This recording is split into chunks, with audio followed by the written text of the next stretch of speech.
మీరు చూస్తున్నారు తెలంగాణ సమాచార్.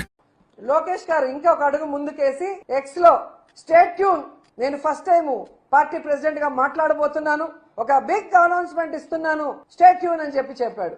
అందరూ ఏంటా, ఏదో కొత్తగా ఏదో చేస్తారేమో అని చెప్పి ఎదురు చూశారు. తీరా చూస్తే మహిళా రిజర్వేషన్ 33% ఇస్తున్నాము అని చెప్పి డైవర్షన్ పాలిటిక్స్ మళ్ళీ స్టార్ట్ చేశారు. ఎందుకంటే నేను ఈ మాట అంటున్నాను, మహిళా రిజర్వేషన్ బిల్లు సందర్భంగా తెలుగుదేశం పార్టీ చంద్రబాబు నాయుడు ఈ రోజు మహానాడు వేదికగా మళ్ళీ 2 నాలుకల ధోరణి అందరికీ కూడా చూపించడం మనం అందరం కూడా గమనిస్తున్నాం.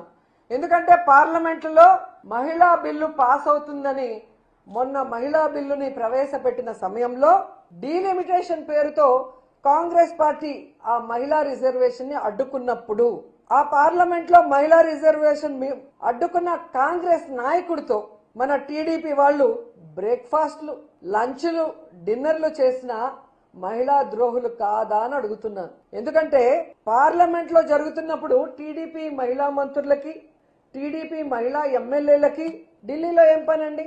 తెగ హడావిడి చేశారు. అందరూ ఏమనుకున్నారు, ఓహో మహిళా బిల్లు స్వాగతించడానికి వెళ్లారేమో ఢిల్లీకి, ఒకవేళ మహిళా బిల్లు అక్కడ ఓకే అయితే సంబరాలు చేసుకోవడానికి వెళ్లారేమో అని అందరూ కూడా అనుకున్నారు. తీరా చూస్తే అక్కడ ఏం జరిగింది? మహిళా బిల్లును దగ్గరుండి ఓడించిన కాంగ్రెస్ సీఎం రేవంత్ రెడ్డి గారితో మన మహిళా టీడీపీ మంత్రులు, ఎమ్మెల్యేలు ఏ విధంగా చిరునవ్వులు చిందిస్తూ వారి ఇంటిలో ఫోటోలు తీసుకున్నారు, వాటితో బ్రేక్ఫాస్ట్ చేశారు మనం చూసాం. అంటే మహిళా బిల్లు అక్కడ వీగిపోయిన తర్వాత మీరు ఎంజాయ్ చేస్తున్నారు అంటే మీరు మహిళా బిల్లుకి వ్యతిరేకులు, మహిళా రిజర్వేషన్ కి వ్యతిరేకులు అనేది ఈ రాష్ట్ర ప్రజలందరూ కూడా గమనించారు. ఆ విషయం మీరు తెలుసుకోవాలి. అక్కడ మహిళా బిల్లు వీగిపోయిన 24 గంటల లోపల టీడీపీ ఎంపీలు, ఎమ్మెల్యేలు, మంత్రులు అందరూ కూడా రేవంత్ రెడ్డితో పండగ చేసుకుంటున్నారు అంటే ఈరోజు ప్రతి ఒక్కరికి అర్థమవుతుంది. ఆనాడే జగనన్న చెప్పాడు, కాంగ్రెస్ పార్టీతో టీడీపీకి హాట్ లైన్ బంధం ఉంది. పొద్దున బ్రేక్ఫాస్ట్ బీజేపీతో చేస్తే రాత్రి డిన్నర్లు కాంగ్రెస్ తో చేస్తారు ఈ తెలుగుదేశం వాళ్ళు. సిగ్గులేని రాజకీయాలు చేస్తున్న చంద్రబాబు నాయుడు గురించి తెలుసుకోండి అని జగన్ సార్ చాలా సార్లు చెప్పారు. జగన్మోహన్ రెడ్డి గారు 2023లోనే 2023లోనే వైఎస్ఆర్ కాంగ్రెస్ పార్టీ తరఫున అసెంబ్లీలో మహిళా బిల్లుకి తీర్మానం చేశారు.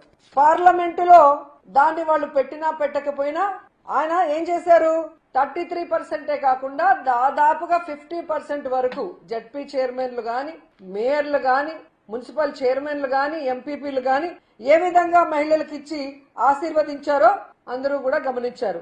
ఎందుకంటే కేంద్రం మొన్న చేసిన మహిళా బిల్లుకు మొట్టమొదట సపోర్ట్ చేసిన వ్యక్తి అపోజిషన్ లో ఉన్నా కూడా జగనన్నే. అసలు సైకో పార్టీ ఎవరిదండి? తెలుగుదేశం పార్టీ కాదా? గత 2 ఏళ్ల సైకో పాలనతో జనాల్ని పీడించింది మీరు కాదా చంద్రబాబు నాయుడు? ఆనాడు ఎన్టీఆర్ కి బట్టలు ఇప్పించి ఈనాడులో కార్టూన్లు వేయించిన సైకో మీరు కాదా? హరికృష్ణ సెవెన్ దగ్గర కేటీఆర్ తో పొత్తుల గురించి మాట్లాడిన సైకో మీరు కాదా? జూనియర్ ఎన్టీఆర్ తల్లిని బండ బూతులు తిట్టించిన సైకో మీరు కాదా? పవన్ కళ్యాణ్ గారి తల్లిని బూతులు తిట్టించిన సైకో మీ కొడుకు కాదా? అమిత్ షా మీద చెప్పులు వేయించిన సైకోలు మీరు కాదా? ఈ రోజు పెద్ద ఎన్టీఆర్ కి వెన్నుపోటు మీరు పొడిస్తే చిన్న ఎన్టీఆర్ కి వెన్నుపోటు పడిచిన సైకోలు మీ కొడుకు కాదా అని అడుగుతున్నాను. మీరా జగన్ గారిని సైకో అని సిగ్గు లేకుండా మాట్లాడటం, మళ్ళీ మాట్లాడించడం మహానాడులో.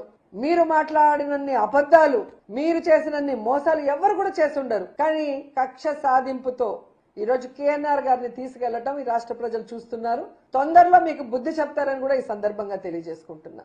ఎందుకంటే ఈ రాష్ట్రంలో లా అండ్ ఆర్డర్ లేకుండా పోలీసుల్ని మీ చేతుల్లో పెట్టుకొని ఈరోజు మహిళలకి రక్షణ లేకుండా చేసి కేవలం వైఎస్ఆర్ కాంగ్రెస్ పార్టీ వాళ్ళని టార్గెట్ చేసి కేసులు పెట్టడం, వాళ్ళని కొట్టినా చంపినా కేసులు లేకుండా చేయటం, దీనికి పోలీసు వ్యవస్థని వాడుకుంటూ దేశంలోనే పోలీసు ర్యాంకింగ్ లో దిగజారిపోయింది.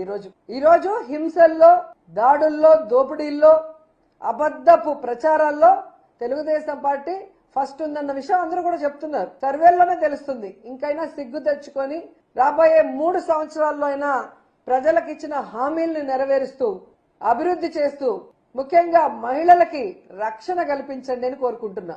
శ్రీశక్తి అని పేరు పెట్టుకోవడం